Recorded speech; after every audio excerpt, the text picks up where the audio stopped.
Assalomu alaykum. Sizlar bilan bugun PlayStation 3 ga har xil formatdagi o'yinlarni qanday yuklashni o'rganamiz. Hozirgi o'rganadigan formatlarimiz ISO format, PKG va oddiy papkali o'yinlar bo'ladi.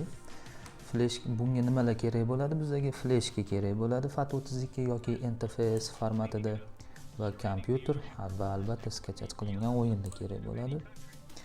FAT32 ga masalan 8 gigabaytli ISO obrazidagi o'yinlarni yuklab bo'lmaydi. Chunki undan ortig'ini ola olmaydi FAT32 format. FAT32 format. NTFS format bo'lsa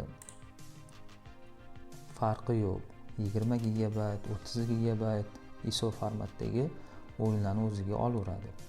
Faqat NTFS formati to'g'ridan to'g'ri multiman o'qa olmaydi.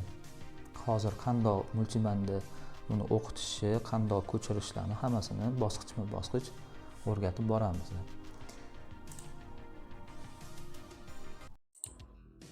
Flashga o'yinlarni yuklab olganimizdan keyin multimanga kiramiz. Multimanga kirishdan oldin hand proshivka bo'lsa, hand proshivkasini yoqib olamiz.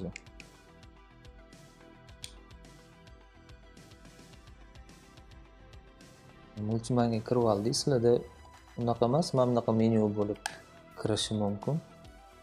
Shunaqa menyuda kiriladigan bo'lsa, boshiga boramiz. File manager kiramiz. PS3 rootni ochamiz. Mana bizani hozir flashkamiz NTFS formati qilgan, u ko'rinmayapti hozir.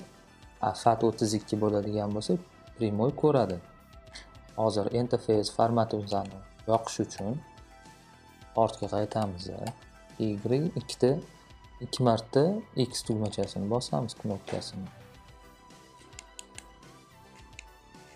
Va switch to multiman modini tanlaymiz.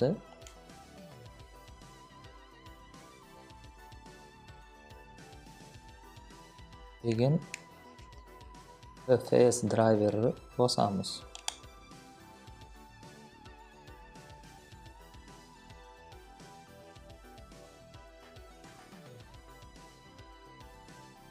Bo'ldi. Hozir NTFS formatni o'qish kerak. Mana ko'rib turganinglardek 100B00 chiqdi. Yo 100B00 bo'ladi sizlarda, yo 100B001 bo'ladi.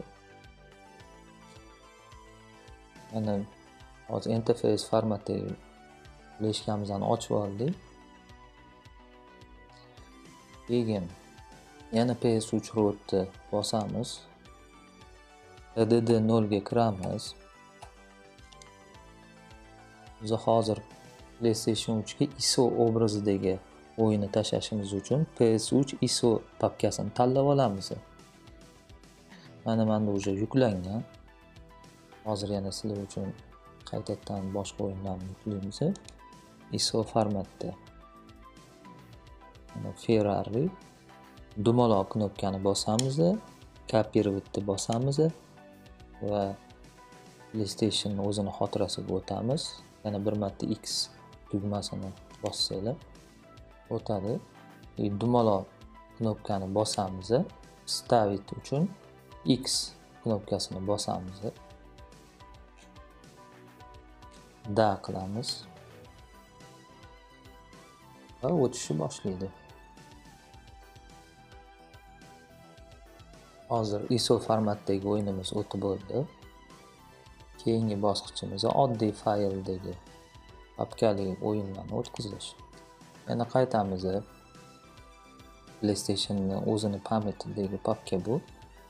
Ortga nazar bosamiz. Chap knopka bo'ladi bu. Uzr, adashib ketdim.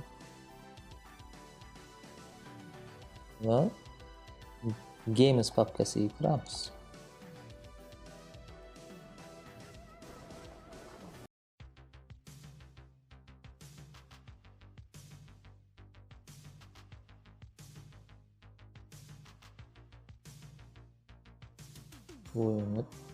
Bu papkali o'yin hisoblanadi.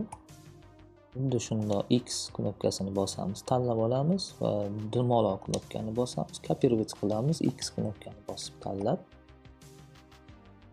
yana X dumaloq X da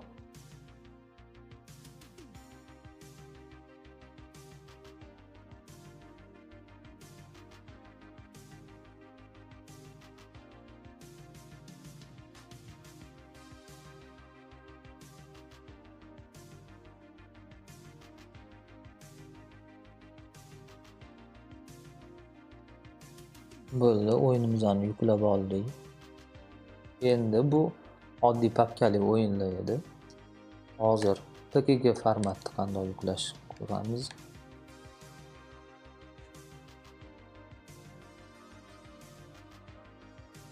PKG format.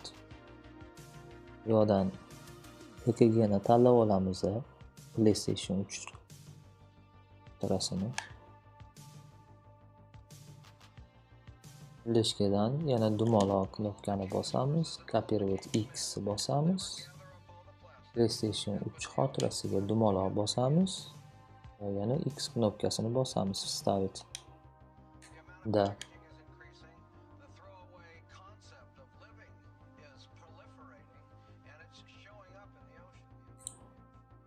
PKG o'yinimizni mana yuklab olganimizdan keyin PKG formatni ustiga bosamiz, o'yinimizni ustanovka qilish uchun X tugmasini 2 marta va dani bosamiz. Bizani главный menyuga o'tkazadi.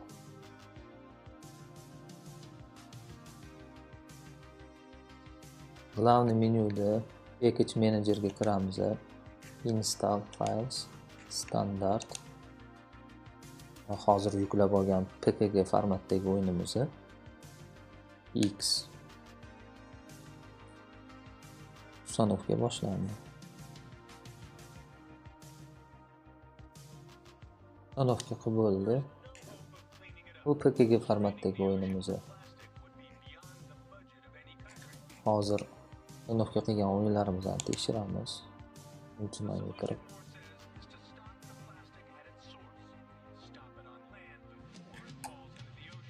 Aytgancha, men PKG formatda birinchi yuklab olganimizni ustanovka qilib bo'lgandan keyin udalить qilib tashlasa bo'ladi.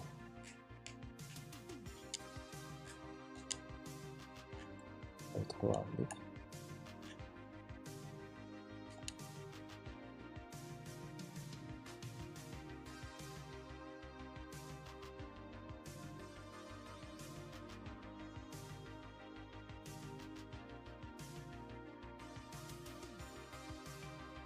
Bu ISO formatdagi o'yinimiz.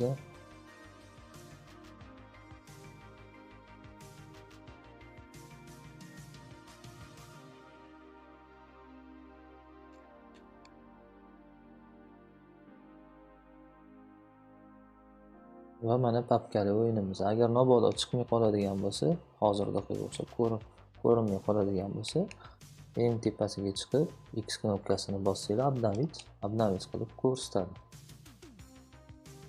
Tomosha qilganingiz uchun rahmat. Videolarimizni kuzatib boringlar.